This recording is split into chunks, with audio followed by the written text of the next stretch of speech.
Bom, meus irmãos, hoje a gente vai conversar um pouco ainda sobre Marcos. Estamos chegando ao final da caminhada. Eu não sei vocês, mas a mensagem da semana passada foi uma mensagem bem forte, né? Muito forte. A gente vê Jesus homem, a maneira como ele passou. E hoje a gente vai ver o caminhar do servo, mais uma vez, em direção ao sacrifício que ele decidiu fazer, ele com Deus Pai. E eu queria contar uma historinha para vocês. Hoje a gente vai ver realmente, na verdade nós estamos vendo como é que Deus entregou o seu inocente filho. Nós vimos que para ser traído a semana passada, a conclusão da traição agora, para ser abandonado, para sofrer e para morrer na cruz por nós. A verdade é que eu e você colocamos Jesus lá na cruz. Nós somos responsáveis por tudo que nós estamos vendo acontecer. E quando nós tratamos o pecado de uma maneira simples, eu posso fazer que Deus perdoa. A gente esquece que o sofrimento do inocente Filho de Deus, foi causado pelo meu e pelo seu pecado. Talvez isso faça a gente parar um pouco e pensar em não causar mais sofrimento ao Senhor. Hoje a gente vai ler Marcos 14, 53 e 72, nós vamos estudar e meditar nesse texto. Antes da gente falar um pouco sobre ele, eu queria que a gente lembrasse as pregações anteriores. A gente está no capítulo 14, a gente está chegando, Jesus está a poucas horas de ser crucificado. Então, como eu disse, Carlinhos pregou no capítulo 14, no início lá, ele falou da conspiração dos líderes religiosos querendo matar Jesus, do reconhecimento por uma mulher, Maria, possivelmente irmã de Lázaro, que o adorou como rei, e ele mais uma vez predisse a sua morte. Depois, Judas se juntando aos conspiradores para traí-lo. Em seguida, a gente viu com o pastor Dário, Jesus instituindo a nova aliança que nasceria com um novo testamento a partir da sua morte, colocando o seu corpo e seu sangue como cordeiro, o último cordeiro que tira o pecado do mundo, como nós acabamos de cantar. Ele instituiu a ceia e a nova aliança. Semana passada, como a gente tinha falado, Jesus, falando da profecia de Zacarias, disse que seria abandonado por aqueles mais próximos. Os discípulos, puxados por Pedro, dizem que nunca fariam isso.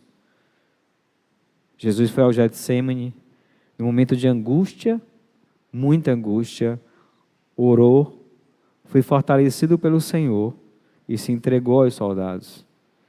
Pedro, mais uma vez, impetuoso, agindo por impulso, tenta reagir e Jesus manda ele parar. No texto de Lucas ele diz: será que você não acha que se eu quisesse, 12 legiões de anjos desceriam aqui, bastando eu pedir ao meu Pai? Será que você não entendeu que o que está acontecendo é o que eu quero que aconteça? Vimos um Jesus no momento de fraqueza humana, do Jesus homem, depender de Deus. Vimos um Jesus sabendo do sofrimento quando o pecado viria sobre ele, clamando ao Senhor. Mas vimos um Jesus negando a si mesmo,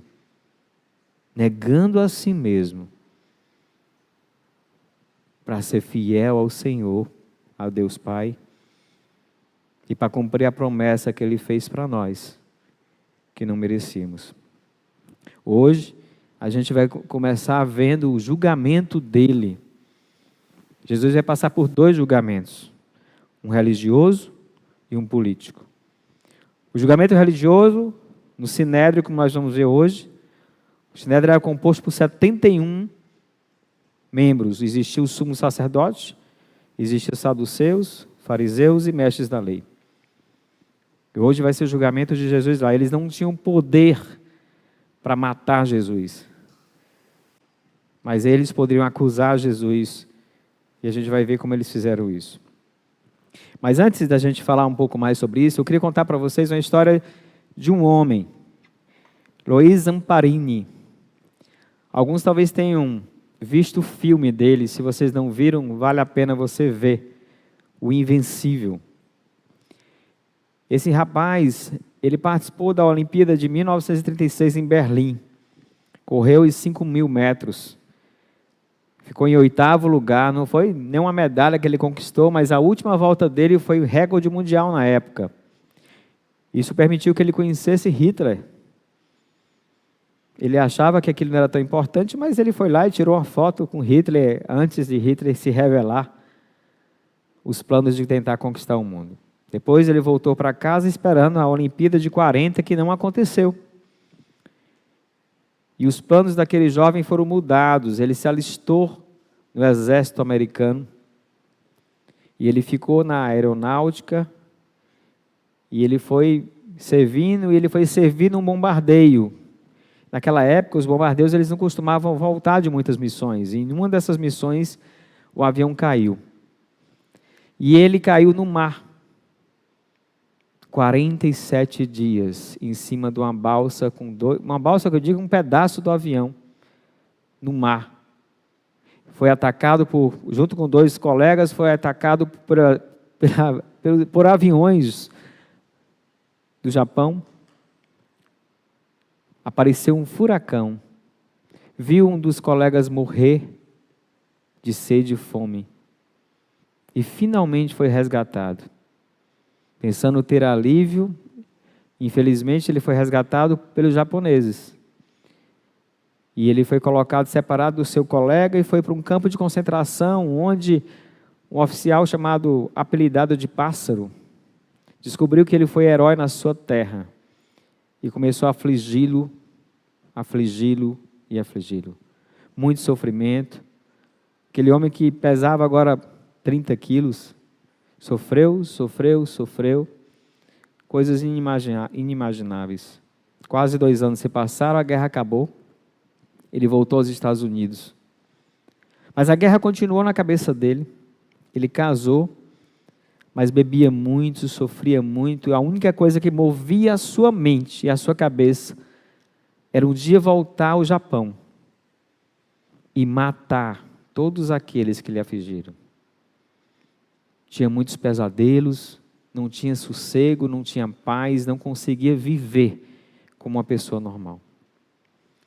Um dia, a sua esposa o levou a uma cruzada, a uma famosa cruzada de Billy Graham.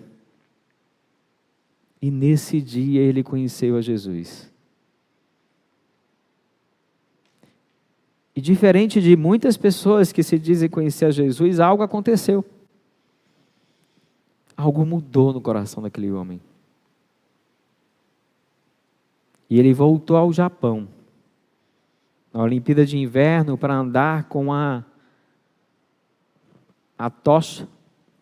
Ele foi convidado para participar da tocha. Ele já tinha escrito o livro. E ele se encontrou com os soldados que os fizeram tanto sofrer lá. Apenas o sargento não quis falar com ele. Mas agora, ao contrário de antes, o desejo dele de encontrar a todos era dizer que ele os tinha perdoado, porque Cristo o perdoou primeiro. Jesus faz diferença na vida de alguém, quando ele realmente segue seus passos. E hoje, nessa história, a gente vai entender porque esse jovem mudou tanto de opinião em relação à injustiça, vingança e justiça. Por que ele mudou? O que é que Jesus ensina sobre isso? Vamos aprender um pouco hoje. Vamos aprender o quanto a palavra de Deus faz diferença na vida do homem que realmente leva ela a sério. Mas o quanto o coração enganoso, sedento por justiça, pode te fazer sair dos caminhos do Senhor pensando que você anda com Ele. Condenação de inocente, parte 1. A semana que vem o Carlinhos deve estar falando com vocês sobre a parte 2, que vai ser o julgamento político de Jesus, junto a Pilatos. Hoje nós vamos falar de Jesus no Sinédrio. Vamos começar com o versículo 53. Levaram Jesus para a casa de sumo sacerdote, onde estavam reunidos os principais sacerdotes, os líderes do povo e os mestres da lei. Pedro seguia Jesus de longe e entrou no pátio do sumo sacerdote. Ali sentou-se com os guardas para se aquecer junto ao fogo. Lá dentro, os principais sacerdotes e todo o conselho dos líderes do povo tentavam, sem sucesso, encontrar provas contra Jesus para que pudessem condená-lo à morte. Muitas testemunhas falsas deram depoimentos, mas elas se contradiziam. Para por aqui. Bom, eu queria que vocês... A gente vai ler devagarzinho, não vamos ler tudo, porque eu queria que a gente fosse lendo e entendendo o que está acontecendo. Primeiro, Jesus foi levado ao Sinédrio, para ser julgado, para ser preparado uma acusação. Mas o que é que a gente percebe ali? Que, primeiro, não havia uma preocupação deles em saber a verdade. Aquele homem que fez tantos milagres, aquele homem que é tão famoso, ou era tão famoso, realmente é o Cristo? Essa preocupação parecia não existir para eles. A preocupação que existia era aquela mesma, lá do início do capítulo 14, afinal de contas, como podemos matar esse homem? E a gente vai ver que eles estavam atrás de testemunhas que se contradiziam, mas por que se contradiziam? Aliás, por que eram necessárias essas testemunhas? Porque o texto de Deuteronômio 17, ele dizia que para você condenar um homem, você precisaria de pelo menos 2 testemunhas. E é isso que a gente vai ver no decorrer do texto.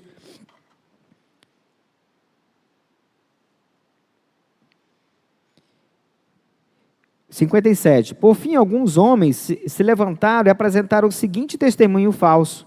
Nós ouvimos dizer, destruirei esse templo feito por mãos humanas, e em 3 dias construirei o outro, não feito por mãos humanas. Mas nem assim seus depoimentos eram coerentes. Eles precisavam de 2 testemunhas, porque assim eles cumpririam a lei ao poder acusar de Jesus de algo e condená-lo à morte, ou propor a condenação da morte. O problema é que as testemunhas não tinham um testemunho coerente.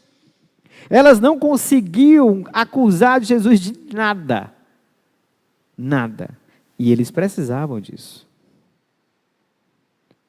E o que é que a gente está vendo? O Jesus traído, agora é Jesus injustiçado. O Jesus que foi traído lá por alguém que andava com ele, caminhava com ele, conhecia ele na intimidade, viu ele fazendo milagres. Foi traído por essa pessoa. Da mesma forma, nesse momento, ele se encontra sozinho. A gente viu um pouquinho antes, na leitura anterior, que Pedro o seguia, mas de longe. A gente percebeu que Pedro estava lá, no relato de João, a gente vai ver que João estava lá, mas Pedro estava se aquecendo na fogueira, tranquilo, enquanto Jesus estava sofrendo acusações injustas, sendo pressionado. Era isso que estava acontecendo com Jesus. Então você tem o inocente sendo injustiçado, prometido de morte, e Pedro se aquecendo e vendo tudo. Eu não estou querendo dizer que Pedro é o vilão da história, mas eu estou colocando como é que Pedro estava e como Jesus estava. Então o sumo sacerdote se levantou, versículo 60, então o sumo sacerdote se levantou diante dos demais e perguntou a Jesus: você não vai responder essas acusações? O que tem a dizer em sua defesa? Jesus, no entanto, permaneceu calado e não deu resposta alguma. Então o sumo sacerdote perguntou: você é o Cristo, o Filho de Deus bendito? Eu sou, disse Jesus, e vocês verão o Filho do Homem sentado à direita do Deus Poderoso e vindo sobre as nuvens do céu. Eles não conseguiam encontrar nenhuma acusação contra Jesus. E apesar de toda injustiça, apesar do abandono, apesar da traição, você sabe qual era a preocupação de Jesus? Ser fiel. Você percebe aqui que ele não respondeu nada. Mas se nós formos ler, eu queria que vocês pudessem abrir suas Bíblias aí, em Isaías 53. Se você puder ler depois todo o capítulo, você vai ver mais detalhes da morte de Jesus, que eu não vou citar aqui agora. Mas eu queria ler a parte que fala mais ou menos do que está acontecendo agora. Mas você depois pode ler em casa todo, você vai ver mais detalhes do que vai acontecer. Isso foi escrito 400 anos antes, pelo menos, de Cristo. Versículo 7 diz assim: Ele foi oprimido e humilhado, mas não disse uma só palavra. Foi levado como um cordeiro para o matadouro, como ovelha muito muda diante dos tosqueadores, e não abriu a boca. Condenado injustamente, foi levado embora. Jesus estava calado, porque quando ele planejou com Deus Pai, tudo que estava acontecendo ali, eles afirmaram através dos profetas que ele ficaria calado. Por mais que fosse injusto, por mais que fosse algo injusto, por mais que ele estivesse sofrendo, ele precisava ficar calado. Ele precisava ficar calado. E interessante é que Jesus aqui, ele assume sua identidade. Ele revela quem ele é. E o mais interessante, que ele revela quem ele é, poucas horas antes de ir para a cruz. Ele disse, antes, quando ele foi preso, a gente viu na semana passada, vocês vêm na calada da noite, prisão ilegal. Eles sabiam que estava tudo errado. Injustiça, injustiça, injustiça. Era necessário que a injustiça fosse feita com o inocente Filho de Deus, para que nós, injustos, pudéssemos ser reconciliados com o Senhor Jesus. Pudéssemos ser reconciliados com Deus. Você já parou para pensar que Jesus podia ter dito não? Ele poderia ter dito basta, como ele disse algumas vezes com o discípulo, mas ele poderia ter dito basta. E tchau para vocês. Na hora que você está ali de frente para os teus desejos, para o pecado, o que é que te impede de cometer o pecado? O que vão pensar de você? O que te impede? Vão falar de ti? O que te impede realmente é a tua preocupação em fazer aquilo que agrada a Deus. Jesus, ele conhecia as promessas de Deus. Nós precisamos conhecer.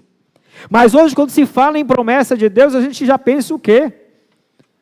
Prosperidade. Deus vai dar tudo o que você deseja. Olha, você se converte que você vai ser feliz. Eu não estou dizendo que a gente vai ser infeliz. Mas o que eu estou querendo dizer é que a vida do cristão não é fácil e nem simples.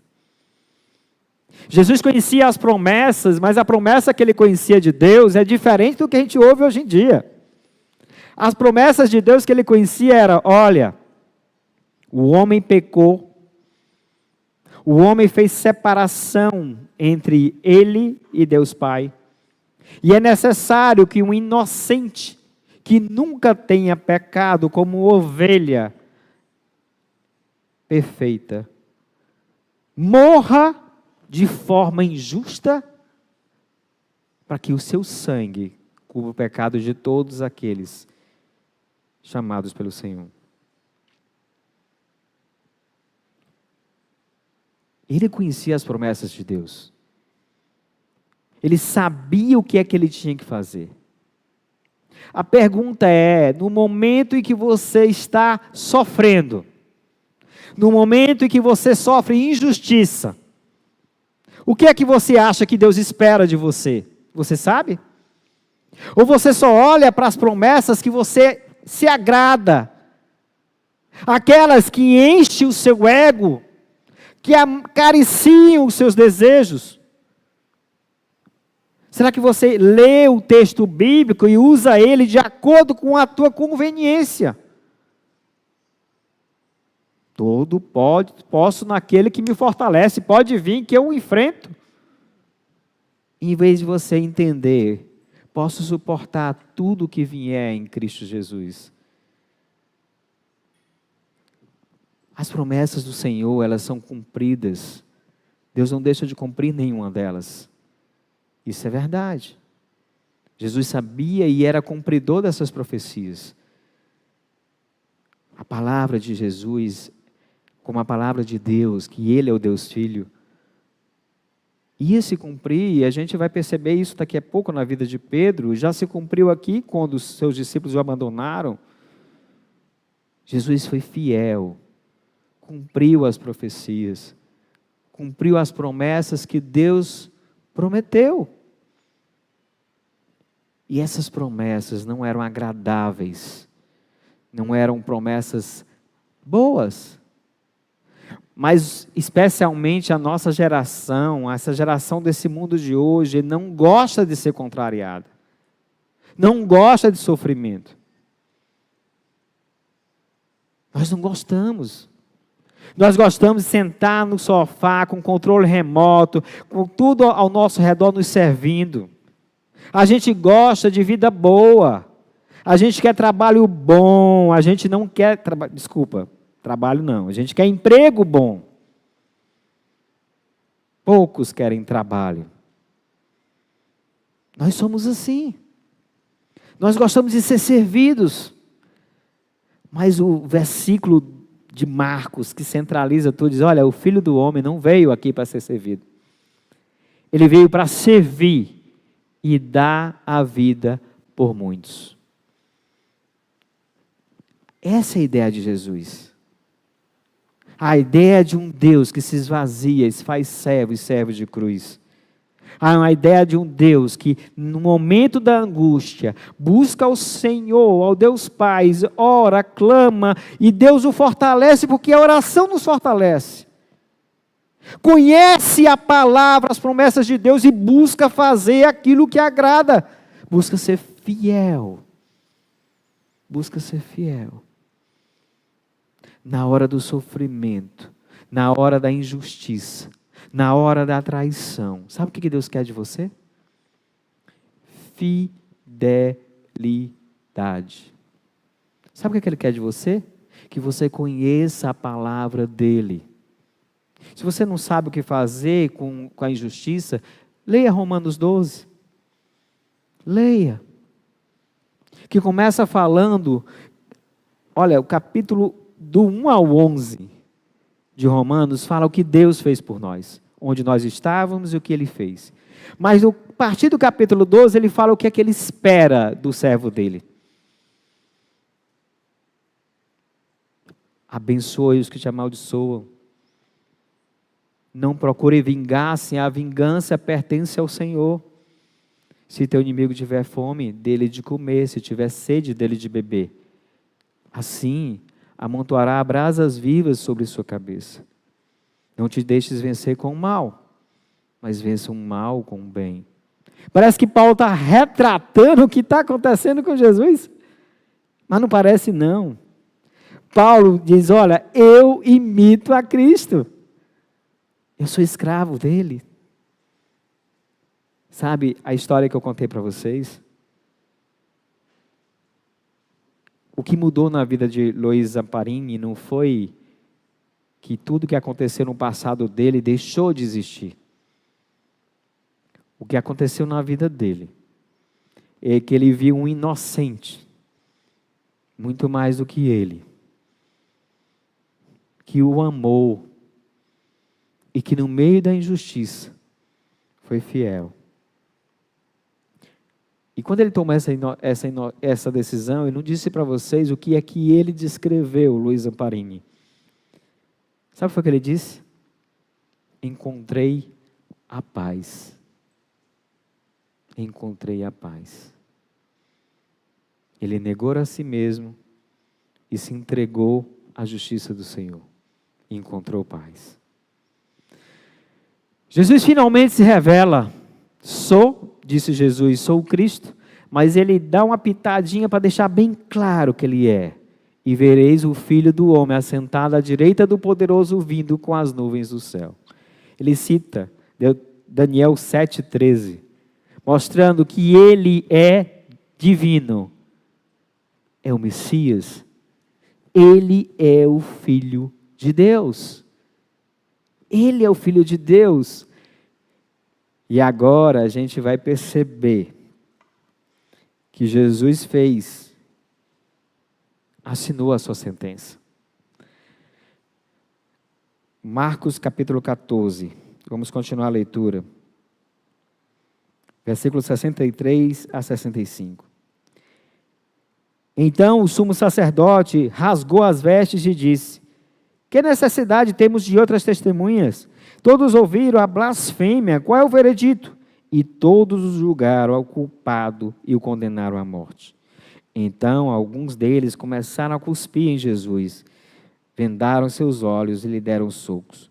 Profetize para nós, zombavam, e os guardas lhe deram tapas enquanto o levavam.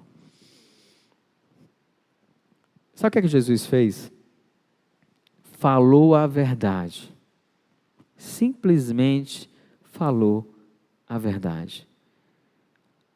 Vocês perceberam quantas vezes o sumo sacerdote perguntou quem ele era?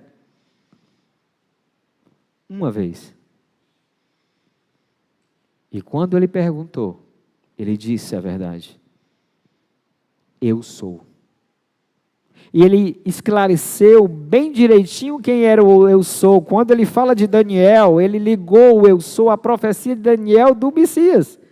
Eu sou é o Cristo, o Filho de Deus, o Senhor de Davi, o Deus Filho.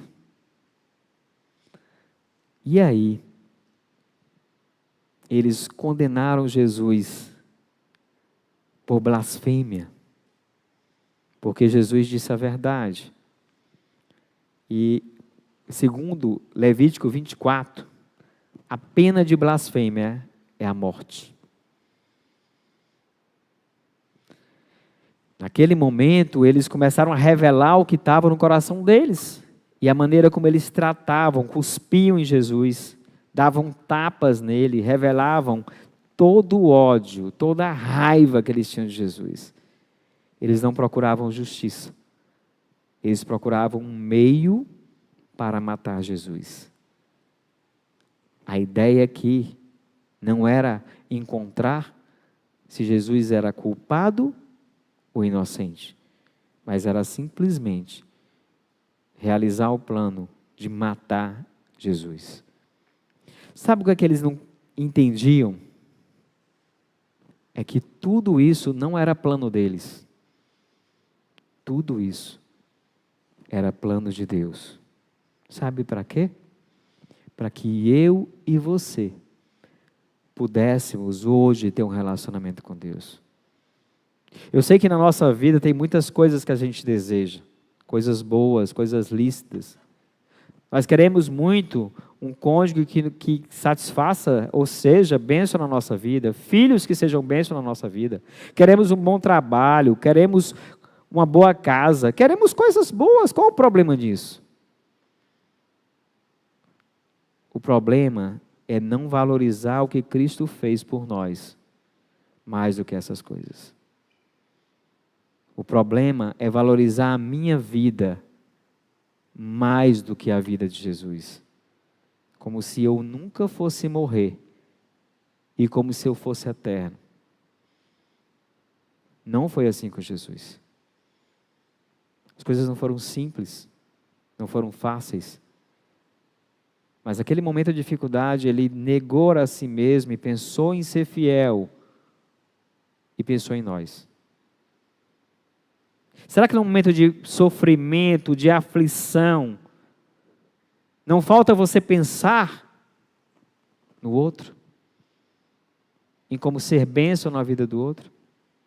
Será que você não percebeu que essa pandemia que veio aí mostrou que a minha vida, que a sua vida é, fácil de ir embora? Muito fácil. Será que você não está jogando todas as tuas fichas numa vida que não vai durar? Vale a pena. Vale a pena tentar jogar tudo nesse mundo que não vai ficar pedra sobre pedra. Sabe qual vai ser a maior tristeza que você pode ter, ou que eu posso ter? É Jesus voltar. E eu valorizar tanto esse mundo aqui. E ficar nele. Enquanto que os outros que entenderam o verdadeiro tesouro foram com ele. Você quer isso? Porque valorizar as coisas que você vê e não valorizar o que não vê é valorizar mais isso aqui do que tudo que Jesus preparou para nós. É isso aí. Jesus foi acusado de blasfêmia. E a forma como eles trataram mostrou claramente o quanto esse julgamento era injusto. O quanto esse julgamento era injusto. Queria passar um quadro para vocês que resume um pouquinho o que nós vimos até agora. Presta atenção. Jesus, inocente, foi traído, foi injustiçado, sofreu. Sabe o que é que isso quer dizer?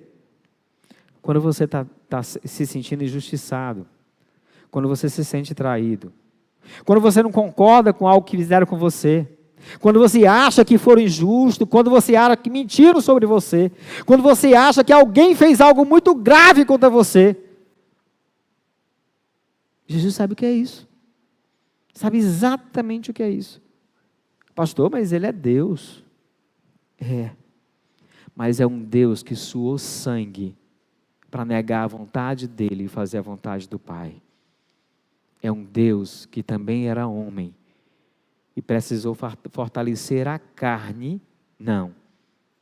Precisou fortalecer o espírito para que a carne fraca não falasse mais alto.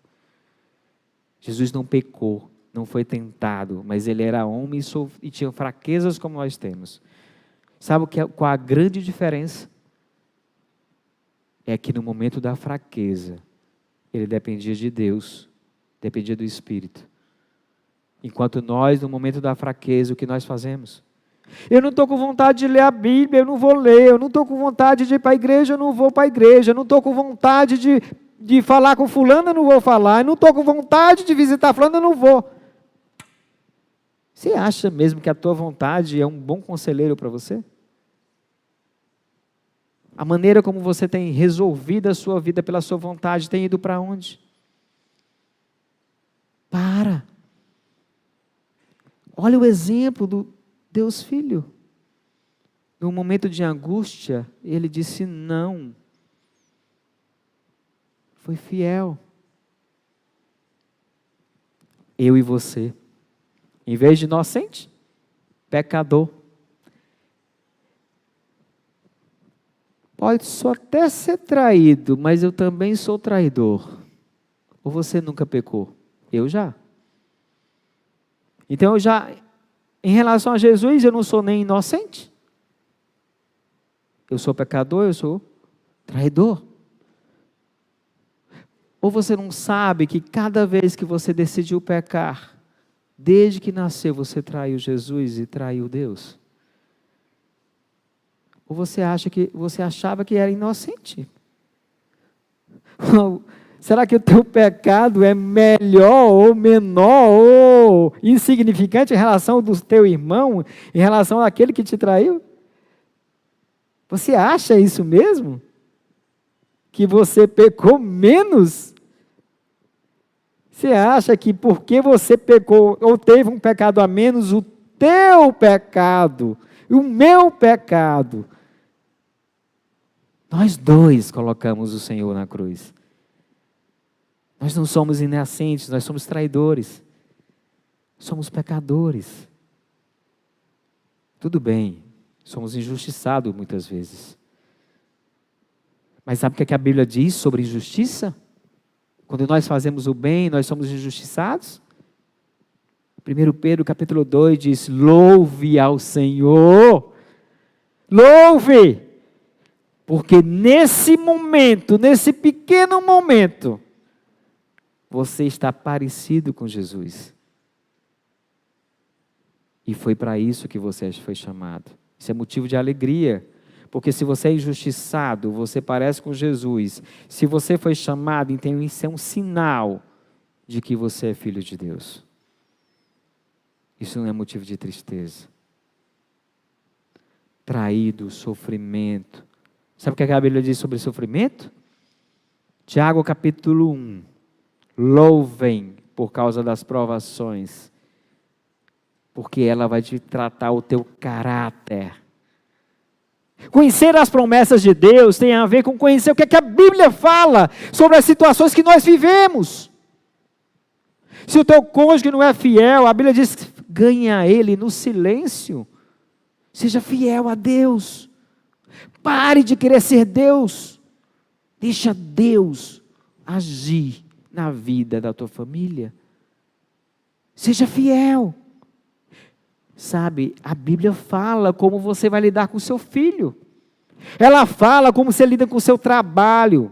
Ela fala que a mentira precisa sair para entrar na verdade. Que a palavra do crente tem que ser sim, não. O que passa disso é do diabo. Conhecer as promessas de Deus. É necessário se esforçar. Se esforçar. Na live dos filhos, eu costumo citar uma expressão que diz assim: você quer ensinar um papagaio a falar? Você precisa ter o vocabulário maior do que o dele. Para você conhecer as promessas de Deus, você precisa conhecer alguma promessa, ter alguma promessa na sua mente.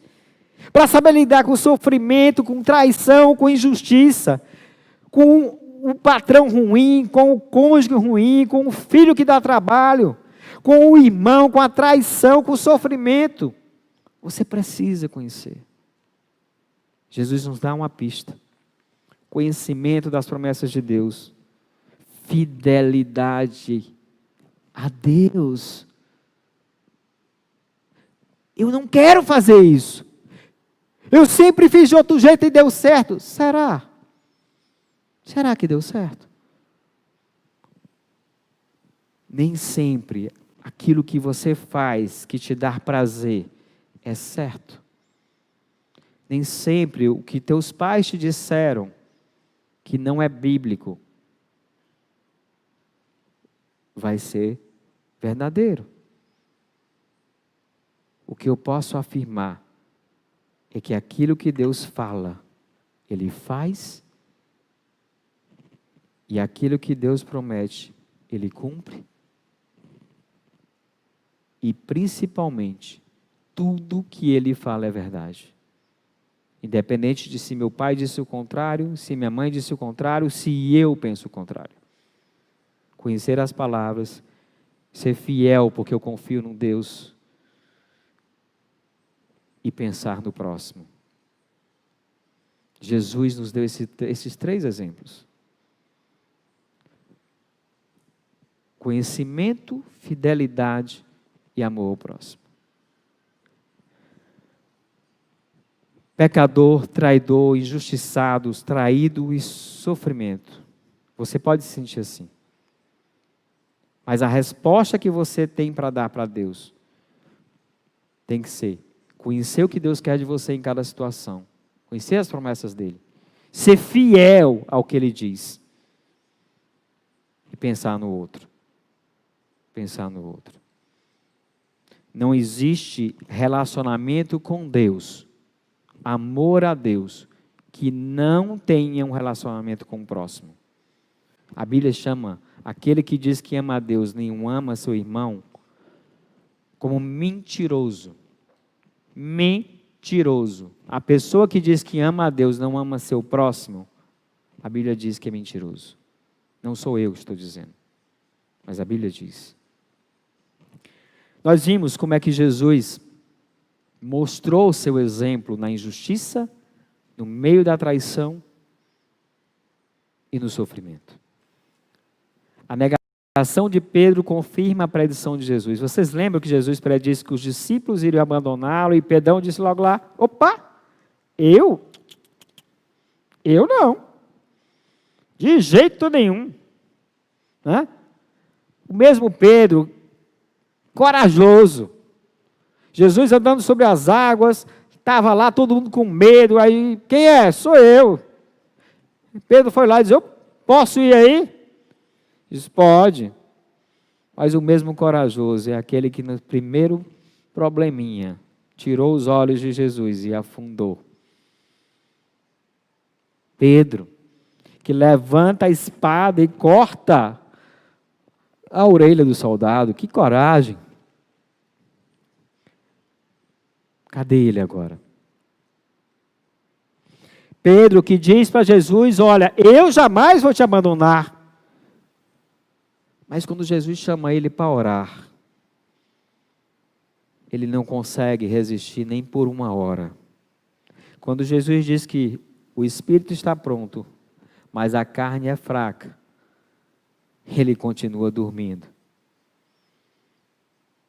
Continua dormindo.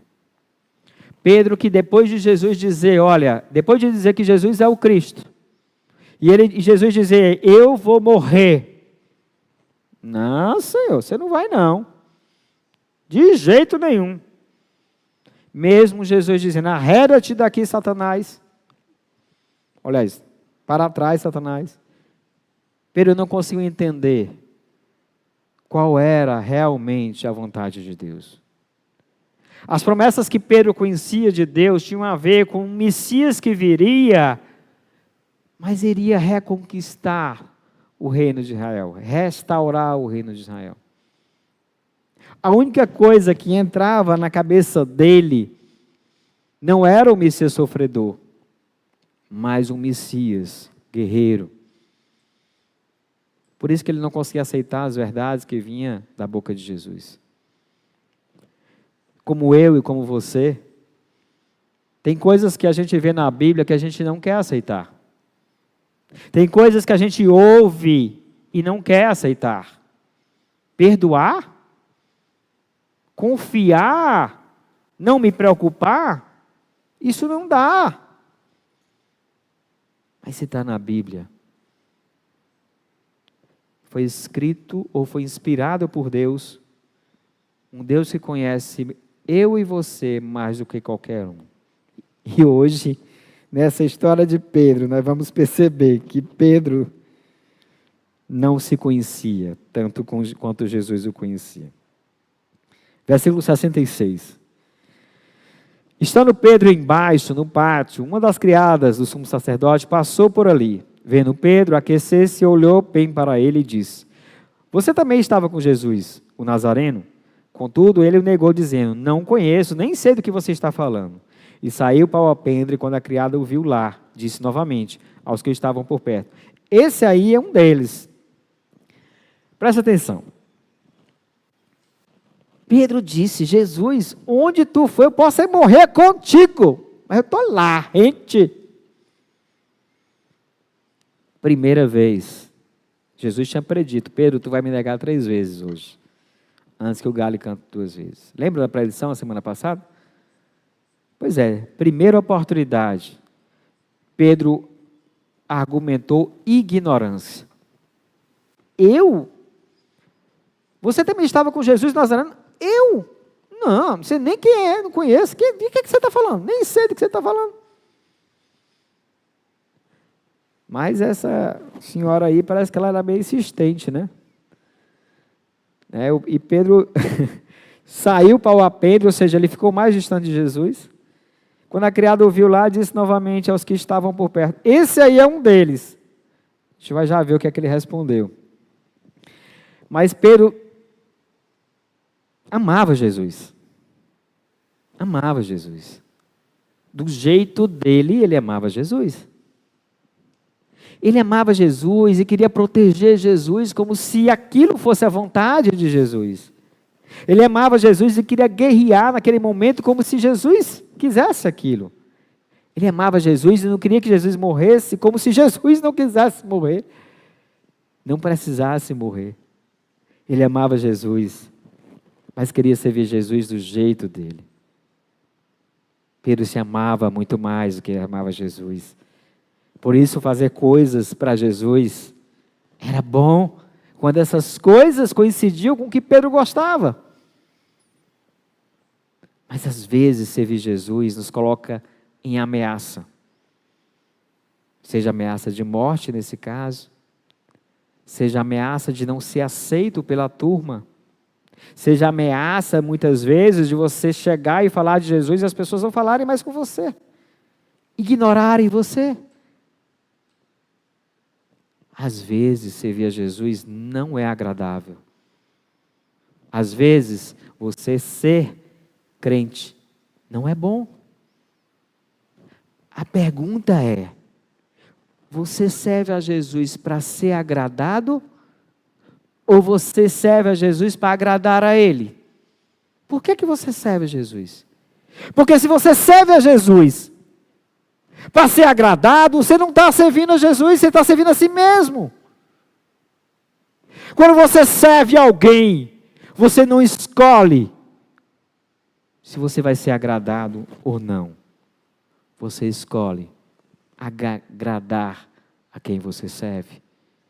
E se você serve a Deus, você precisa se preocupar em agradar a Deus.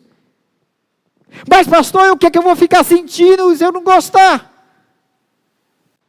Se você não gostar, você vai adorar Deus mais ainda, porque você confia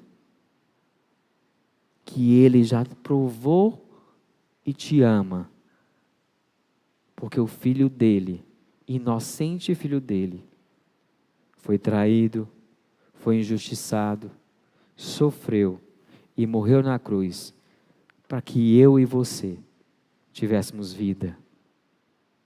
Ele é bom, porque Ele já provou isso para nós.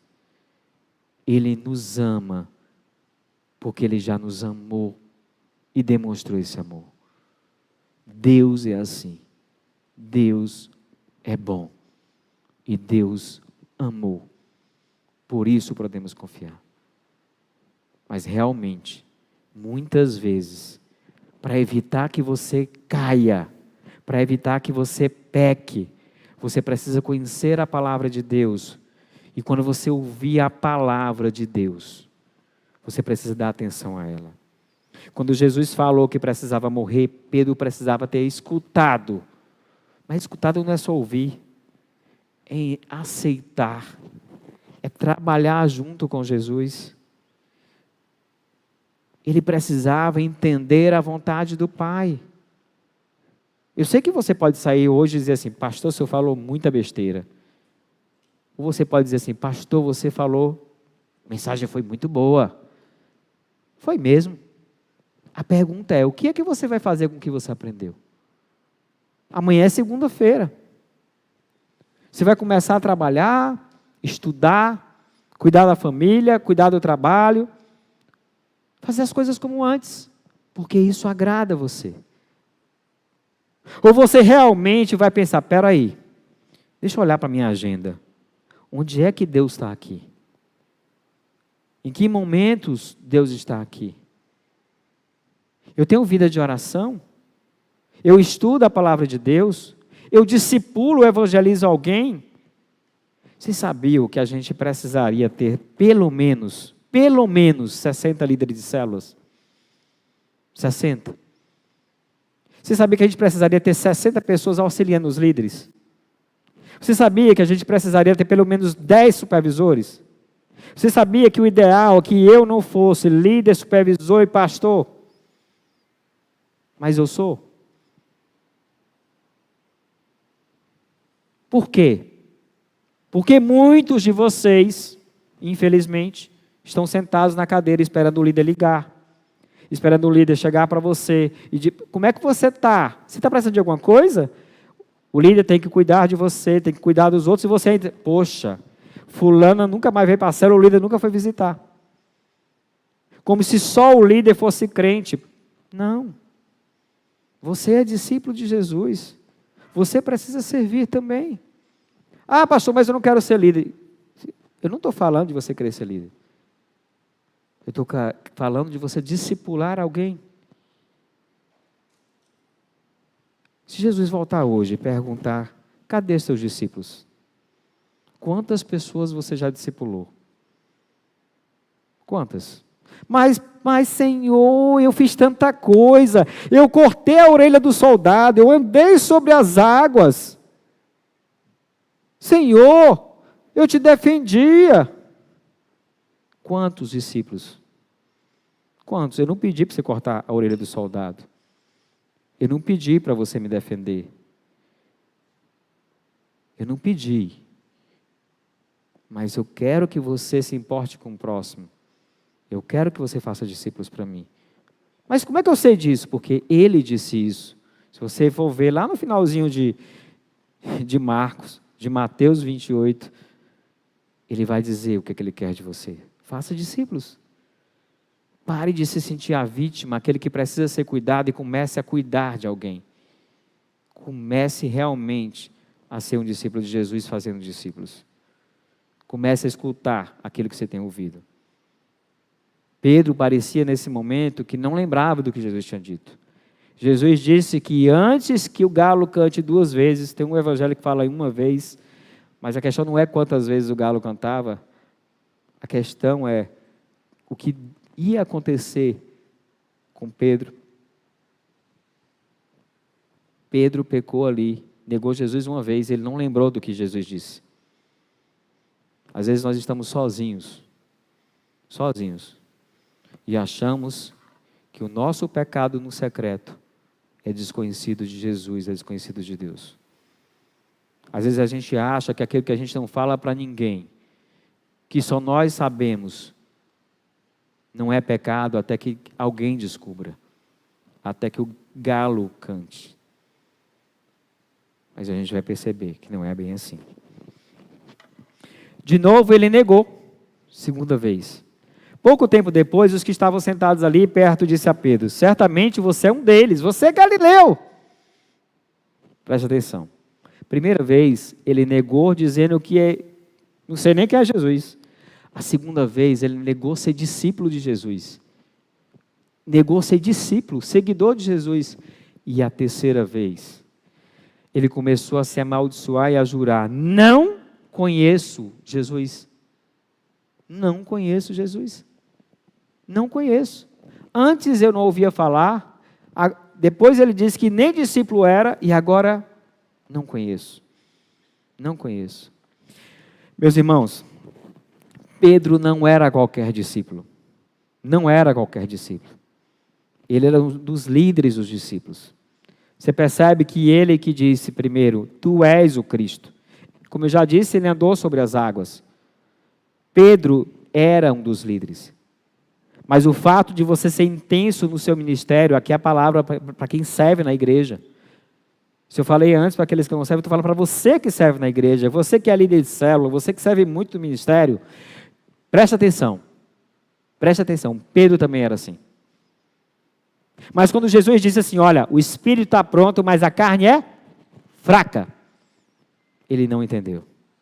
Quando Jesus chamou ele para orar, ele não entendeu. Quando Jesus mostrou, Pedro, é necessário que eu morra, ele não entendeu. Ele não conhecia a palavra de Deus.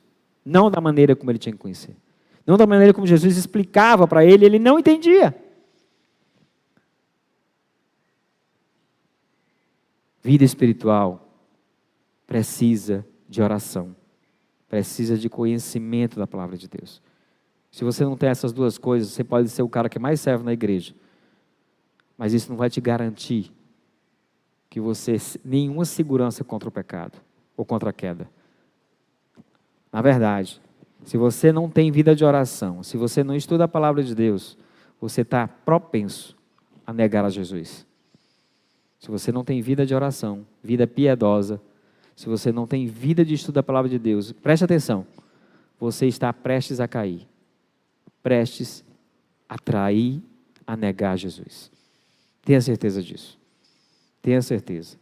Jesus, quando disse em oração, já em João 17, ele disse: Senhor, santifica-os na palavra. Na verdade, a tua palavra é a verdade. Paulo, ao escrever aos Filipenses, ele diz no versículos 12 e 13: ponha a tua salvação em ação, com temor e tremor. E Deus é quem faz o querer realizar. Pôr a salvação em ação, sabe o que é? É você pegar a palavra, estudar a palavra, você começar a identificar o teu pecado e dizer: eu vou tratar esse pecado. A palavra diz que eu tenho que pular num pé só, pois eu vou pular num pé só. A palavra diz que eu tenho que parar de falar demais, preciso ouvir mais, parar de falar o tempo inteiro, falar de pessoas. Gente, o que eu me impressiono é que tem pessoas que, quando tem um problema com alguém, conseguem falar com todo mundo, menos com a pessoa que tem que falar. E a Bíblia diz: se um irmão peca contra ti, vá até ele, fale com ele, reconcilie-se com ele. Por que você acha que a Bíblia diz isso? Porque é a única solução que glorifica a Deus. É a única. Quando você não fala com a pessoa, você vai julgar a pessoa de forma errada. Quando você não fala com quem você acha que pecou contra você, você vai condená-la sem nem dar a chance de conversar.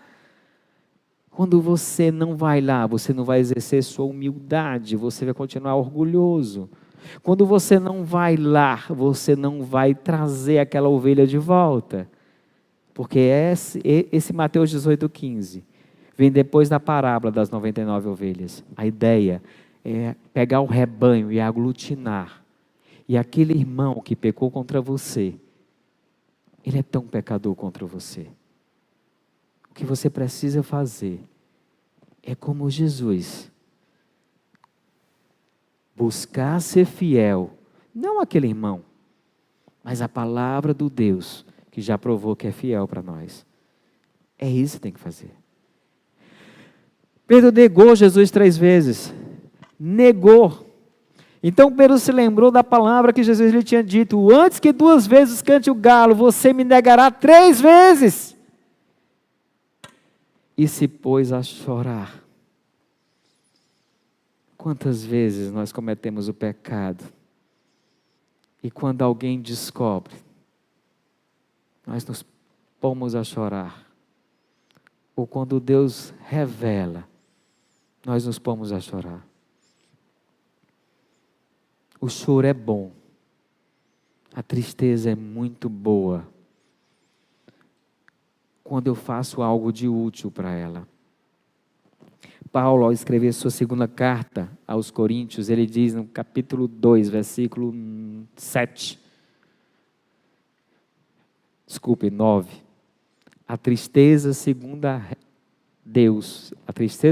Deus traz arrependimento, mudança de rota, de mente. Eu tenho que sentar, se Deus falou comigo ali, eu vou parar, e vou ouvir o que Deus disse, vou escrever o que Deus disse, vou gravar o que Deus disse. Você olha para o Velho Testamento, quando Deus fazia alguma coisa com o povo de Israel, sabe o que ele normalmente fazia? Construam um altar aqui vai ser chamado lugar tal. Faça isso aqui para lembrar que é isso aqui. Gente, nós somos esquizofrênicos, não é a palavra certa não, mas eu quero dizer que a gente esquece das coisas. O nome era outro, né? Esquecido mesmo, né, pastor? É, nós somos esquecidos.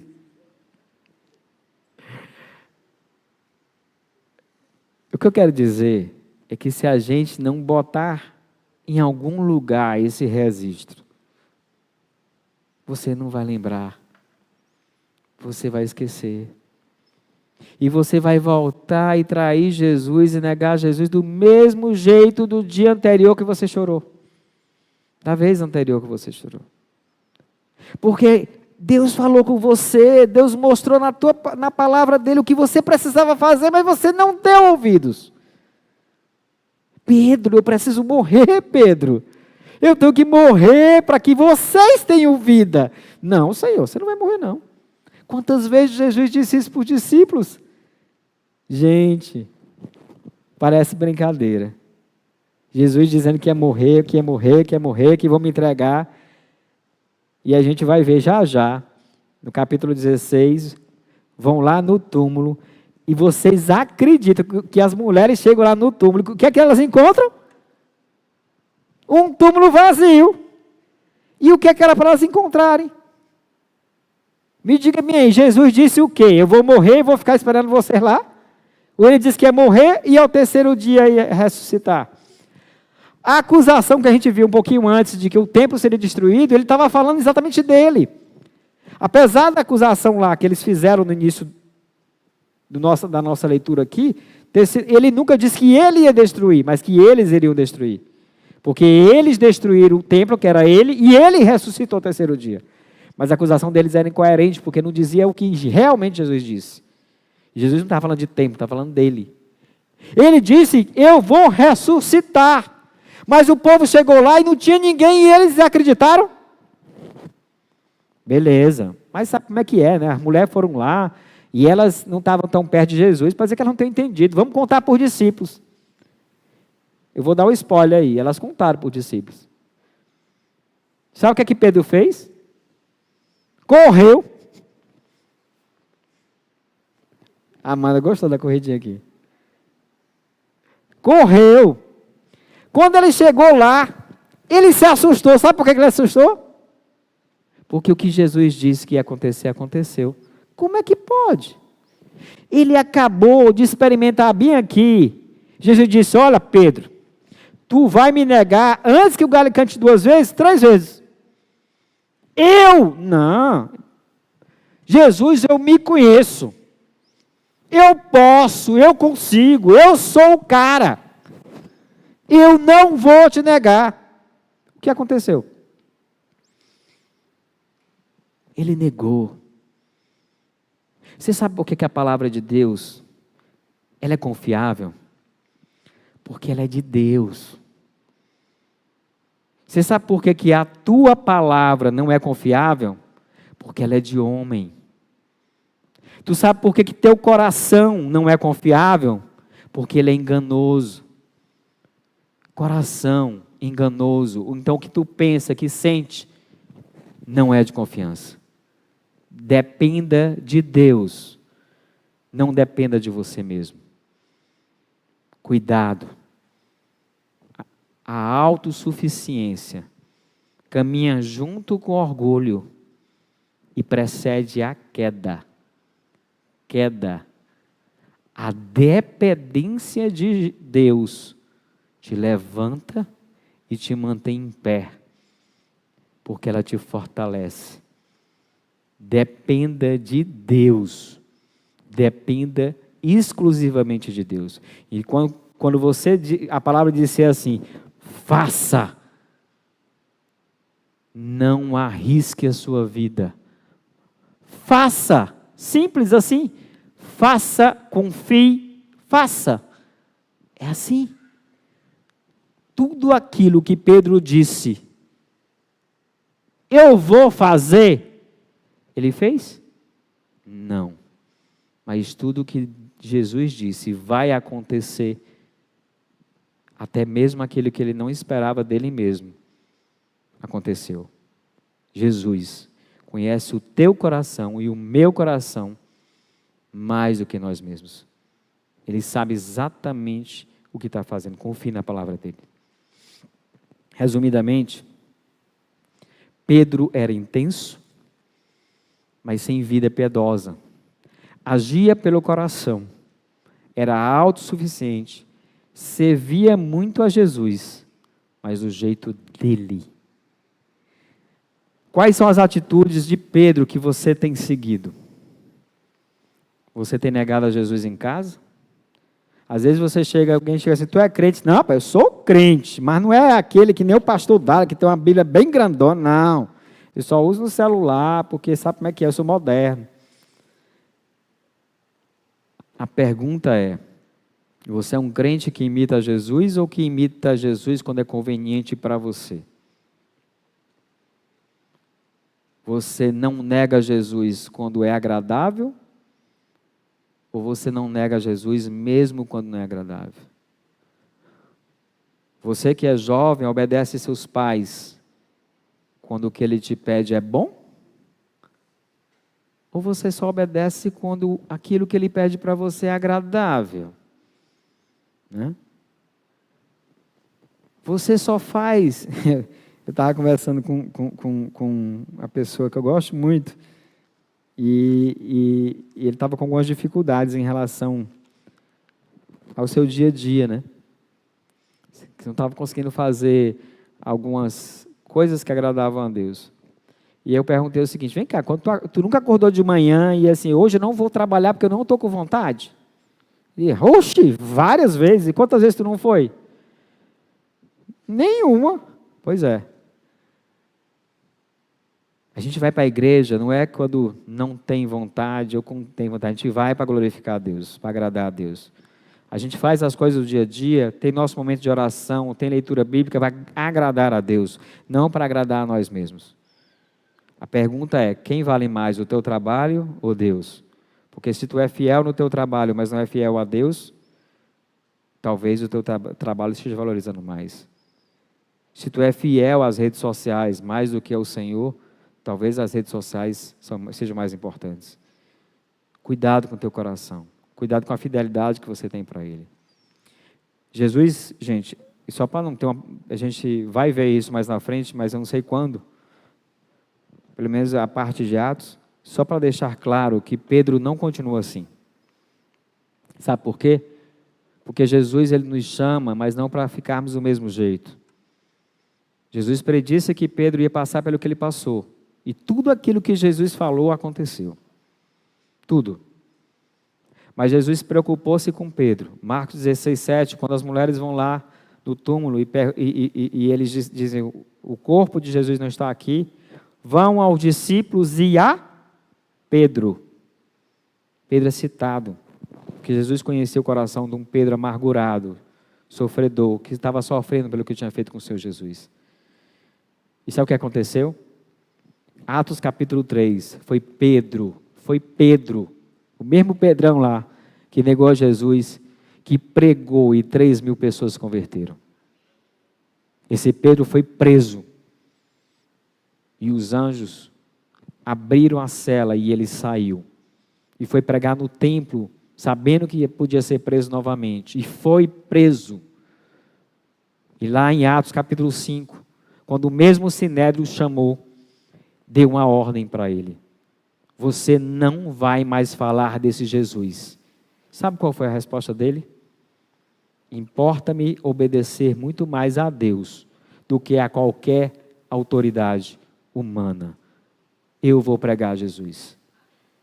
Ele não negou mais Jesus, porque ele realmente se arrependeu. Ele começou a entender que tudo que Jesus falou se cumpriu e é verdade. Sabe qual é a grande diferença de Pedro? Ele estava passando por aquilo ali. Nós já vimos, ouvimos e sabemos. Nossa condição é muito melhor do que a dele. A pergunta é, qual vai ser a nossa reação? Vamos continuar agindo como Pedro? Velho, o Pedro antigo, impulsivo, autossuficiente, que faz as coisas do seu jeito, que age pelo coração, intenso, mas sem vida piedosa, sem vida de oração, sem palavra, que serve a Jesus do seu jeito?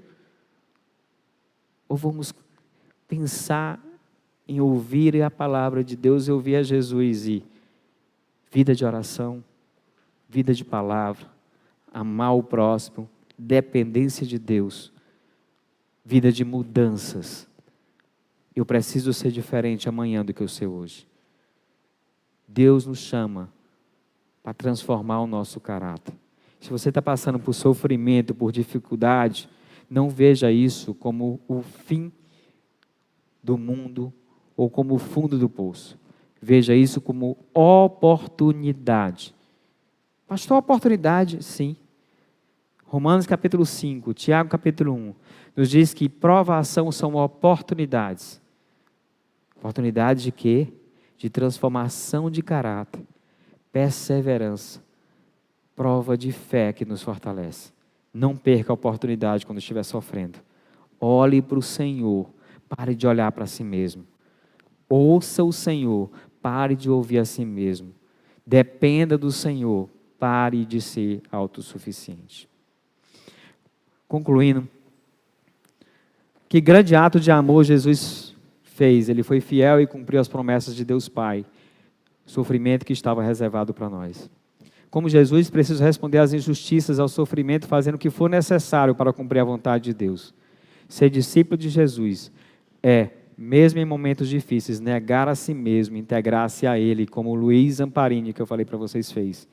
Mesmo diante de toda a injustiça, sofrimento que ele passou, um dia ele chegou, entregou sua vida a Cristo, entregou todo o sofrimento que ele tinha, deixou tudo aquilo para Cristo carregar, confiou e teve uma vida de paz e diferente. Devo parar de ser Pedro, de confiar em mim mesmo, conhecer as promessas de Deus e dar a resposta certa. Santidade é confessar e tratar todos os meus pecados. Gente, não é que eu tenha que confessar todos os pecados, mas todo pecado que eu tenho dificuldade de lidar, seja sozinho ou não, eu preciso de ajuda. Eu preciso confessar, antes que o galo cante. Servir no ministério não supre a necessidade de uma vida de piedade voltada para o Senhor nosso Deus. Eu espero no Senhor Jesus, que se Deus tiver falado com você, você não endureça seu coração, mas que você possa realmente chegar em casa, anotar pelo menos uma coisa que Deus quer tratar com você agora. E você sentar e ir para a palavra e perceber na palavra qual é a resposta que Deus espera de você. Lembre-se, dependência de Deus, pensar no próximo, conhecimento da palavra. 3 coisinhas que vão ajudar muito a gente viver uma vida com o Senhor.